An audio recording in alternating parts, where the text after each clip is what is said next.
Vadakara MDMA കേസിൽ അധ്യാപിക കീർത്തനയെ കോടതിയിൽ ഹാജരാക്കി എന്നുള്ളതാണ്. പോലീസിന് കസ്റ്റഡി അപേക്ഷ പ്രകാരം ആണ് അപേക്ഷയ്ക്ക് വേണ്ടിയാണ് ഇപ്പോൾ ഹാജരാക്കിയിട്ടുള്ളത്. വാർത്തയുടെ വിശദാംശങ്ങളുമായി MS അനീഷ് കുമാർ ചേരുന്നുണ്ട്. അനീഷ്, പോലീസ് കോടതി നടപടികളിൽ എന്താണ്? ഇപ്പോൾ കസ്റ്റഡിയിൽ വിട്ടോ? മറ്റു വിവരങ്ങൾ എന്താണ്?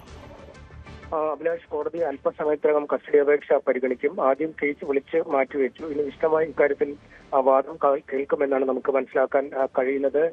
ഈ കേസുമായി ബന്ധപ്പെട്ട ആദ്യം അറസ്റ്റായ ആളാണ് BRCയിലെ കായിക പരിശീലക കൂടിയായ കീർത്തനയാണ് മറ്റ് രണ്ട് കാവ്യയും യേശുമയും അടക്കമുള്ളവരെ ഈ കേസിലേക്ക് കൊണ്ടുവന്നെന്ന ഒരു വിലയിരുത്തലാണ് പോലീസിനുള്ളത്. പക്ഷേ ഇക്കാര്യത്തിൽ ഒരു കൃത്യമായ ഒരു നിഗമനത്തിലെത്താൻ പോലീസിന് കഴിഞ്ഞിരുന്നില്ല. കാരണം ആദ്യം അറസ്റ്റ് ചെയ്തത് കീർത്തനയായിരുന്നു. പ്രാഥമിക ചോദ്യം ചെയ്തതിനു ശേഷം റിമാൻഡിലേക്ക് മാറ്റുകയും ചെയ്തിരുന്നു. ഇതിനുശേഷമാണ് കേസിൽ കൂടുതൽ അറസ്റ്റുകൾ ഉണ്ടാവുകയും ചെയ്തു. അതുകൊണ്ട് കീർത്തനയ്ക്ക് ഈ വിഷയവുമായി ബന്ധപ്പെട്ട അല്ലെങ്കിൽ ഈ കേസുമായി ബന്ധപ്പെട്ട പൂർണ്ണ വിവരങ്ങൾ അറിയാം എന്ന വാദമാണ് കോടതിയിൽ പോലീസ് ഉന്നയിക്കുന്നത്. ഒപ്പം കീർത്തനയുടെ അക്കൗണ്ടിലേക്ക് ഒരുപാട് ഇടത്തുനിന്നായി ചെറുതും വലുതുമായ തുകകൾ ഈ മയക്കുമരുന്നിനായി അയച്ചിട്ടുണ്ട് എന്നും കണ്ടെത്തിയിരുന്നു. ഇത്തരത്തിൽ പണം അയച്ചു നൽകുന്നവർക്ക് ലൊക്കേഷൻ എവിടെ നിന്നാണ് MDMA ലഭിക്കുന്നതെന്ന ലൊക്കേഷൻ അയച്ചു നൽകുകയും അവിടെ വേറെ ആളുകൾ എത്തി ഈ MDMA കൈമാറുകയും ചെയ്യുന്ന ഒരു രീതിയുണ്ടായത്. ഒരു ഡെലിവറി ബോയിയെ കണ്ണൂരിൽ നിന്നും പോലീസ് പിടികൂടിയിരുന്നു. ഇയാളും ഈ കീർത്തനയും തമ്മിൽ ലക്ഷങ്ങളുടെ ഇടപാടുകൾ അക്കൗണ്ടിലൂടെ നടത്തി, ഗൂഗിൾ പേയിലൂടെ മറ്റുമൊക്കെ നടത്തിയെന്നും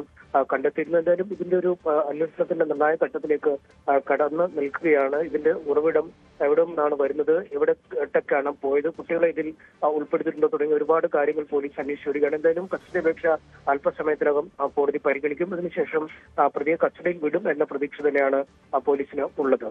അഭിലാഷ്,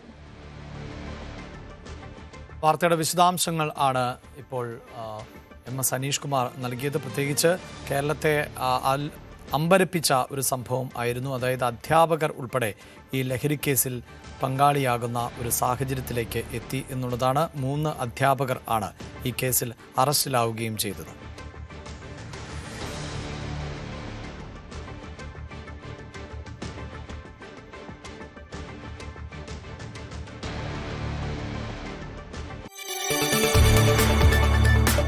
കൂടുതൽ വാർത്തകൾക്ക് News 18 Keralam YouTube channel subscribe ചെയ്യുക.